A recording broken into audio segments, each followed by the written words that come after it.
नमस्कार। और आज की इस गहन चर्चा में आपका स्वागत है। हमारे सामने कर्नाटक की राजनीति से जुड़ा एक ऐसा मामला है जहां एक विधायक की कुर्सी चली गई, लेकिन किसी राजनीतिक उठापटक या वोटों की गिनती में गड़बड़ी से नहीं, बल्कि कागज पर दी गई जानकारी की वजह से। हाँ, और ये मामला हमें चुनावी प्रक्रिया के उस हिस्से पर सोचने को मजबूर करता है जिस पर अक्सर ध्यान नहीं जाता। सही। हम रैलियों, भाषणों और वोटिंग के दिन की घमाघमी में इतने खो जाते हैं कि ये भूल ही जाते हैं कि लोकतंत्र की लड़ाई का पहला मैदान तो वो नॉमिनेशन पेपर होता है। बिल्कुल। तो आज हम बात कर रहे हैं बागेपल्ली विधानसभा क्षेत्र की, कर्नाटक में, जहां कांग्रेस विधायक एसएन सुब्बा रेड्डी की 2023 की चुनावी जीत को कर्नाटक उच्च न्यायालय ने रद्द कर दिया है। आज हम सिर्फ ये नहीं समझेंगे कि क्या हुआ, बल्कि ये भी जानने की कोशिश करेंगे कि एक हलफनामे में दी गई जानकारी इतनी ताकतवर कैसे हो सकती है कि वो जनता के दिए हुए फैसले को पलट दे। हाँ। और हम इसे सिर्फ एक अकेली घटना की तरह नहीं देखेंगे, हम इसे उस बड़ी लड़ाई से जोड़ेंगे जो भारत में, आप कह सकते हैं, पिछले 2 दशकों से चुनावी पारदर्शिता को लेकर चल रही है। अच्छा। हम समझेंगे कि अदालत ने किन लीगल सिद्धांतों का इस्तेमाल किया और इस फैसले के दूरगामी परिणाम क्या हो सकते हैं। तो चलिए कहानी की शुरुआत से शुरू करते हैं। ये मामला अदालत तक पहुंचा कैसे? जाहिर है हारे हुए उम्मीदवार ने इसे चुनौती दी होगी। बिल्कुल। बीजेपी उम्मीदवार सी मुनिराजू, जो इस चुनाव में दूसरे स्थान पर रहे थे, उन्होंने सुब्बा रेड्डी के चुनाव को एक चुनावी याचिका के जरिए चुनौती दी। लेकिन उनकी चुनौती का आधार जैसे वोटों की गिनती या बूथ कैप्चरिंग जैसा कुछ नहीं था। अच्छा। उनका पूरा केस एक दस्तावेज पर टिका था, वो हलफनामा जो सुब्बा रेड्डी ने नामांकन के साथ दाखिल किया था। हलफनामा यानी एफिडेविट, जिसमें हर उम्मीदवार को अपनी संपत्ति, देनदारी, कोई क्रिमिनल रिकॉर्ड है तो वो, और शिक्षा की जानकारी देनी होती है। हाँ। तो आरोप क्या था? जानकारी गलत थी या अधूरी थी? याचिका में दोनों ही बातें कही गई थीं। आरोप ये था कि सुब्बा रेड्डी ने अपनी और अपने परिवार की कुछ संपत्तियों और देनदारियों का पूरा ब्यौरा नहीं दिया था। ओके।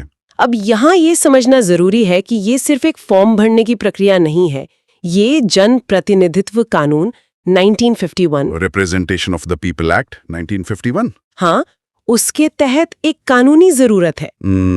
इस कानून की धारा 33A साफ तौर पर हर उम्मीदवार के लिए ये जरूरी बनाती है कि वो अपनी पूरी और सही जानकारी दे। अच्छा, तो ये एक खास कानून के तहत आता है, अदालत ने इसे सिर्फ एक मामूली कागजी गलती की तरह तो नहीं देखा होगा। बिल्कुल नहीं। अदालत ने इस मामले को बहुत ही ज्यादा गंभीरता से लिया। अपने फैसले में अदालत ने इस चूक को एक गंभीर दोष या सीरियस डिफेक्ट करार दिया। सीरियस डिफेक्ट, हाँ, और ये शब्द बहुत महत्वपूर्ण है। अदालत ये कह रही है कि ये कोई टाइपिंग की गलती या छोटी मोटी भूल नहीं है, बल्कि ये एक ऐसी खामी है जो पूरी चुनावी प्रक्रिया की नींव पर ही सवाल खड़ा कर देती है। ये दिलचस्प है। यानी ये सिर्फ एक टेक्निकल पॉइंट नहीं है, ये सीधे सीधे उस चुनाव के नैतिक और कानूनी आधार से जुड़ा हुआ है। आपने बिल्कुल सही नस पकड़ी है। अदालत के तर्क का सार यही था। अच्छा। उन्होंने कहा कि ये सिर्फ नियमों के पालन का मामला नहीं है, ये लोकतंत्र की आत्मा से जुड़ा है।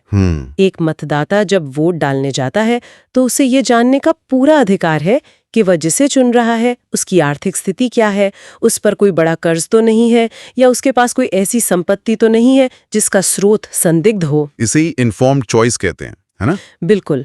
अदालत ने इसे सूचित निर्णय या इन्फॉर्म चॉइस का सिद्धांत कहा। अगर जानकारी ही अधूरी या गलत है तो मतदाता एक सूचित निर्णय ले ही नहीं सकता। एग्जैक्टली। ये तो सीधे सीधे मतदाता के अधिकार का हनन हुआ। हाँ, और यही इस फैसले का केंद्र बिंदु है।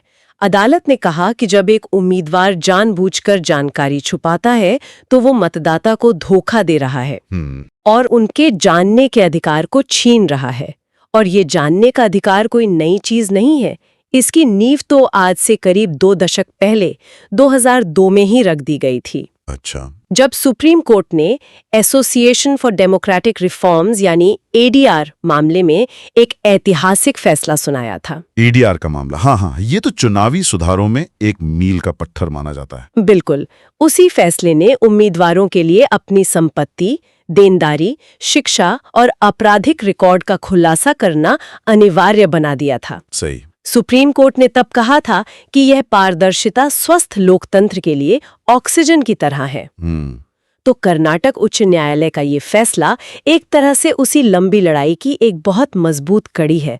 ये उस 2002 के फैसले को जमीनी स्तर पर लागू करने का एक बड़ा उदाहरण है। तो अगर हम इन दोनों को जोड़कर देखें, तो अदालत ये कह रही है कि क्योंकि सुब्बा रेड्डी ने जानकारी छुपाई, इसलिए उन्होंने मतदाता के सूचित निर्णय लेने के अधिकार को बाधित किया। हाँ। और इस वजह से पूरा चुनाव ही अवैध हो गया।